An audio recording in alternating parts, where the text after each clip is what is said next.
Hello and welcome to the FWI News Review. Coming up this week, DEFRA plans to tighten single payment rules, MPs call for pig producer backing, and rural internet woes could be coming to an end. Single payment rules are to be tightened to force more English farmers to join entry-level stewardship schemes. Cross-compliance requirements will force producers to implement environmental practices such as field margins, skylark plots and spring cropping. Johan Tasker reports. Thank you, Caroline. I'm here in Essex to tell you exactly what these proposals mean for farmers. Farmers least affected will be those who have signed up to the entry-level scheme, but only if they have chosen options deemed to deliver the right kind of environmental benefits. Favoured options will be in-field options, which experts say deliver big wildlife gains, rather than the out-of-field options often preferred by farmers because they least disrupt agricultural activity.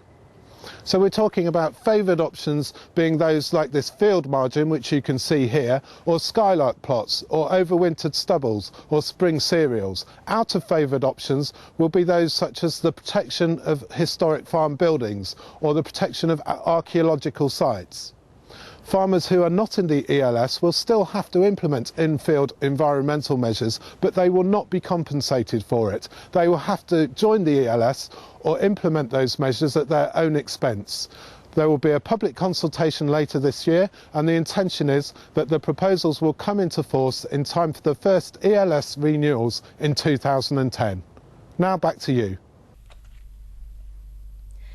The government has been criticised for legislation which left the UK pig industry unable to compete with European producers. A report by a committee of MPs says DEFRA needs to help producers to stop the 10-year slump in the industry. It blames high welfare standards and feed prices on the decline, which has left UK pig farmers unable to invest in their businesses. The report comes as the RSPCA launched a campaign for better pig welfare and labelling laws across the EU. The Country Land and Business Association is asking for help to compile a list of rural broadband black spots.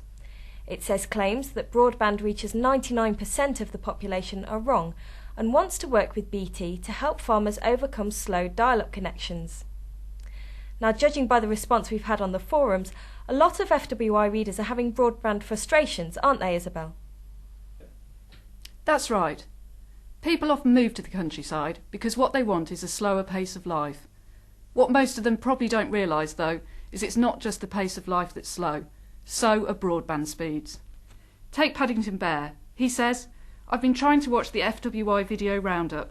A 3-minute video took about 20 minutes to watch, but I've been amusing myself watching the frozen expressions of the presenters in the intervals. Thanks, Paddington, although you aren't exactly inspiring me with confidence." The trouble seems to be the distance from the exchange, but as Mark W. says, what constitutes a long way from the exchange? I'm 5 miles away and can only get 512 kilobytes. Thanks, Mark. According to Swedehurler, the solution's a wireless connection using an antenna on a barn or shed. We're in mid-Norfolk and have got a wireless broadband which is transmitted from our local John Deere dealer's radio mast. It's adequate for most things, although expensive at £25 per month. If you've got an alternative suggestion, visit fwi.co.uk/broadband speed. Back to you, Caroline. Thanks, Isabel. That's it from me this week. For all the latest news, go to fwi.co.uk.